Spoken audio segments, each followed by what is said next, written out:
అచ్చ తెలుగు విద్యార్థితో తెలుగు రాష్ట్రాల first rank నారాయణదే.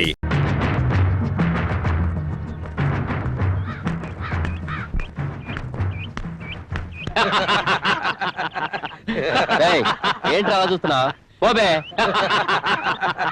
నాన్న నాకు ఆకలిస్తోంది.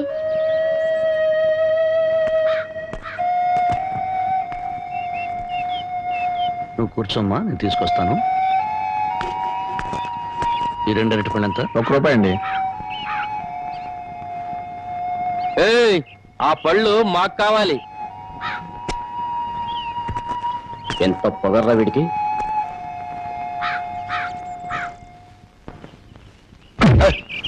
నాన్నని తిన్నట్టు. నాన్నకేం కాదు, నువ్వు తినమ్మా.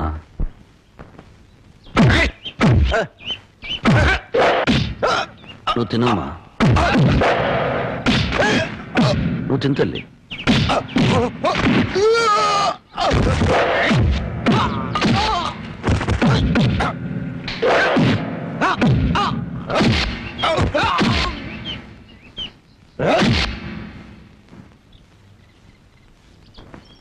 నువ్వు ఇక్కడే కూర్చోమ్మా, నీ ఇప్పుడే వస్తాను.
ఈ బిస్కెట్ తినమ్మా. వద్దు.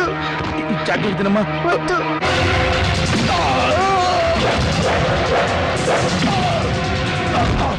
చేస్తారమ్మా, ఏదో తినమ్మా. మా అమ్మగారు వద్దు.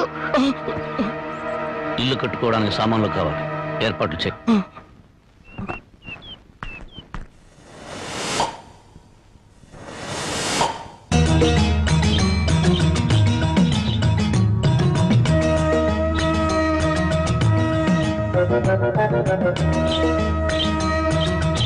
ఏంట్రా మనుషులందరూ కింద నడుస్తుంటే ఆ అమ్మాయి ఇళ్లపై నడుస్తుంది కోతిలా? గట్టిగా అరవకు, పళ్ళు రాలిపోతాయి. అంత ముదురా? మామూలు ముదురు కదరా, మహాముదురు. పైగా మా గ్రామ పెద్దగారు అమ్మాయి, ఈ ఊళ్ళో పట్నం వెళ్ళి చదువుకొచ్చిన ఏకైక ఆడపిల్ల.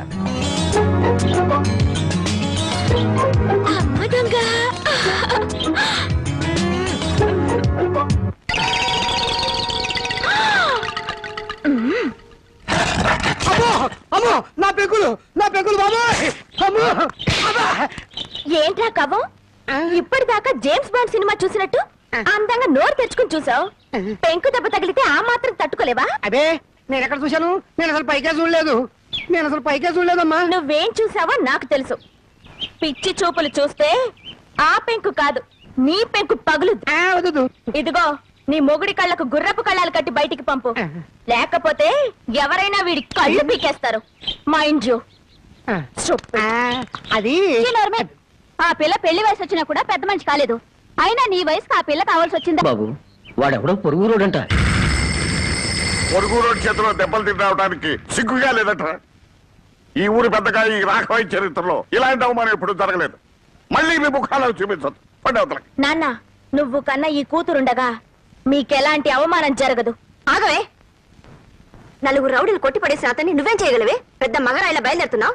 అమ్మా, నీకు చాలా సార్లు చెప్పాను, ఈ ఊరికి ఒకే ఒక పెద్ద నాన్న.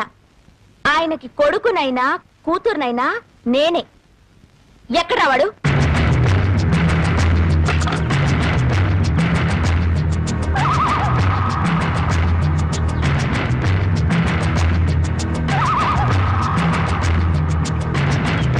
ఏ మిస్టర్, ఎవరు నువ్వు? ఏ హీరో, ఏంటా లుక్? మా ఊరొచ్చి మా వాళ్ళని కొట్టి మా అనుమతి లేకుండా పాక వేస్తున్నావంటే ఎంత పొగర్రా నీకు? చెప్పు, సమాధానం చెప్పు. చెప్తావా లేదా?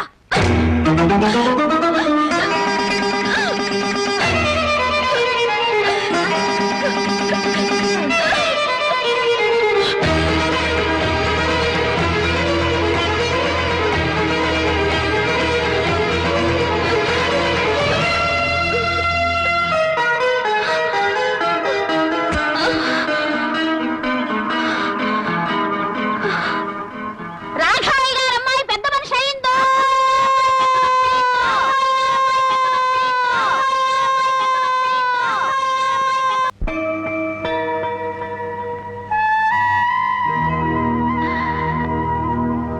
పాపా, ఓ పాపా, బయటికి రా.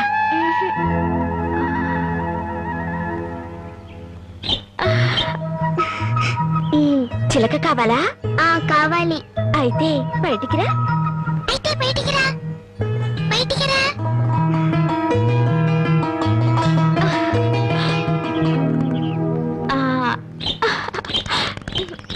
అది సరే కాని నీ పేరేంటి?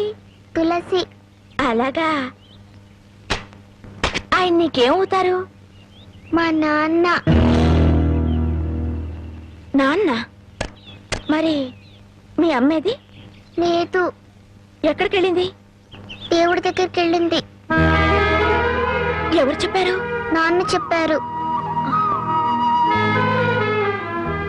మరి దేవుడి దగ్గరికి వెళ్ళిన వాళ్ళు తిరిగి రారా? ఎందుకు రారు? వస్తారు. అసలు నన్ను పంపింది మీ అమ్మే. మా అమ్మ? అవును. పాపని బాగా చూసుకోమని చెప్పి పంపింది. నన్ను అమ్మ అనమని నీకు చెప్పమంది. నిజమా? నిజం. అలాగైతే నాన్నతో చెప్పొస్తాను. నాన్న, నాన్న, నాన్న, అమ్మ వచ్చేసింది. అమ్మ దేవుడి దగ్గర నుండి ఇంకొమ్మని పంపించింది. రాజుకిస్తాను.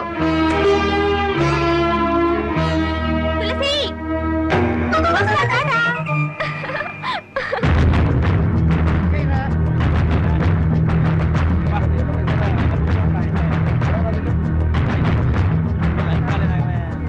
తులసి, మీ అమ్మను చంపిన వాడు వీళ్ళలో ఉన్నాడేమో చూడమ్మా. లేడు.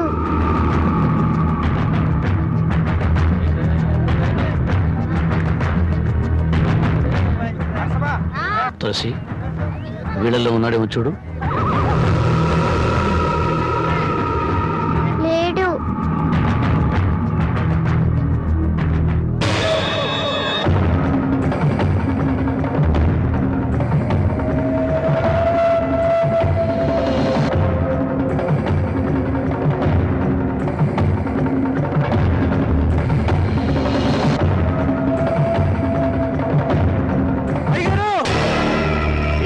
అయ్యగారు, రాంబాబు గారు ఈ ఊర్లోనే తిరుగుతున్నాడు. నువ్వు బాగా చూసావా? బాగా చూశానయ్యా, అనుమానమే లేదు. కూతురు ఎత్తుకుని ఊరంతా తిరుగుతున్నాడు. ప్రతి వాళ్ళని చూపించి ఏదేదో అడుగుతున్నాడు. ఏమడుగుతాడు? మీ అమ్మని చంపింది ఎవరు అని అడుగుతాడు. ప్రతి వాడిని చూపించి వీడేనా అని అడుగుతాడు. వాడి పెళ్ళాన్ని చంపుతున్నప్పుడు చూసిన ఒకే ఒక సాక్షి వాడి కూతురు. ఆ రోజే దాని గొంతు పిసికేసుంటే చిన్న పాముని పెద్ద కర్రతో కొట్టినట్టుండేది. సమయం చూసి దాన్ని లేపేస్తే ఆ రాంబాబు గారు నన్ను ఏమీ చెయ్యలేడు. ఏమిట్రా ఏమిట్రా నువ్వు చెప్పేది నిజమా? మన ఊరు వచ్చి మన వాళ్ళందరినీ కొట్టి ఊరు బయట గుడి చేసుకున్నది వాడా? అవునయ్యా, నా కళ్ళారా చూసానండయ్యా. వాడు మళ్ళీ మన ఊళ్ళోకి ఎందుకు వచ్చినట్టు? చూడండి, ఊళ్ళో వాళ్ళందరికీ నా మాటగా చెప్పండి. వాడికి ఈ ఊళ్ళో తినడానికి తిండి, తాగడానికి నీళ్లే కాదు, పీల్చడానికి గాలి కూడా దొరకకూడదు. నాకు 10 ఇడ్లీ పార్సల్ ఇవ్వండి. మా ఊరి పెద్ద రాఘవయ్య గారు మీకేమీ ఇవ్వద్దని కట్టుదిట్టం చేశారు. నన్ను క్షమించండి అయ్యా. 2 కిలోలు బియ్యం ఇవ్వండి. మీకేమైనా సరుకులమ్మని తెలిస్తే ఆ రాఘవ గారు మరుక్షణమే నా కొట్టు లేపేస్తారయ్యా.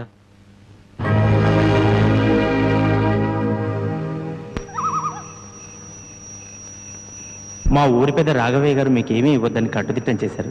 నన్ను క్షమించండి అయ్యా. మీకేమైనా సరుకులమ్మని తెలిస్తే ఆ రాఘవ గారు మరుక్షణమే నా కొట్టు లేపేస్తారయ్యా.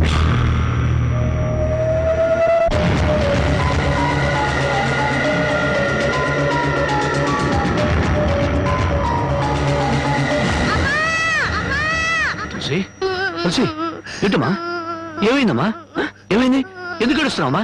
చెప్పమ్మా. ఏం కావాలమ్మా? కావాలి.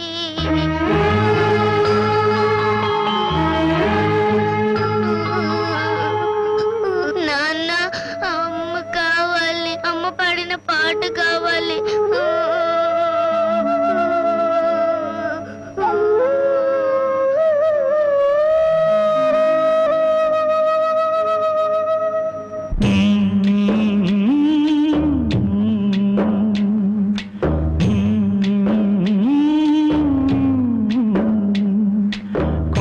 కోన పాలైన సీతమ్మ మదిలోన కోపమేల రాలేదు రామయ్య పైన. కొండకోన పాలైన సీతమ్మ మదిలోన కోపమేల రాలేదు రామయ్య పైన. సీత సర్వము రామ పాదము, రామచంద్రుడే సీత ప్రాణము. ఆ రామయ్య సీతమ్మ అనురాగ బంధం ఎంత మధురము. కొండకోన పాలైన సీతమ్మ మదిలోన కోపమేల రాలేదు రామయ్య పైన. రాయల్లే ఉన్నా ఈ రామయ్య పైన.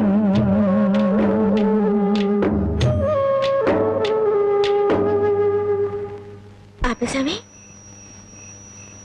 పాడు. పాట పాడితే మనసు చల్లబడుతుంది కానీ కడుపు చల్లబడుతుందా? ఏంటది? అన్నం. ఎవరితోమన్నారు? అడిగితేనే కాని అమ్మైనా పెట్టదంటారు. నేను అమ్మను కాదుగా, అందుకే తెచ్చాను. రామ్మా. అగో, నన్ను ఊరంతా వెలివేశారు తెలుసా? ఈ లోకమంతా వెలివేసినా నేను నీకు తోడుగా ఉంటాను. అంటే? నేనెంతో పొగరుగా ఊళ్ళో తిరిగాను. మగాళ్ళని కూడా చూడకుండా అందరినీ కొట్టాను. కానీ నీ దగ్గర ఓడిపోయాను. నీ చేయి తగలగానే రాయిని మనిషినయ్యాను. నేను ఆడపిల్లనని గుర్తు చేసింది నువ్వు. అందుకే నువ్వంటే నాకు ఏదో తెలియని అభిమానం. రామ్మా. ఆగు. ఎక్కడికి వెళ్ళొస్తున్నావు? ఊరంతా కలిసి వెలివేశారే రాంబాబు, అతనింటికి వెళ్ళొస్తున్నాను. నీకు బుద్ధి ఉందా? వాడిని వెలివేయమంది నేను. తెలుసు.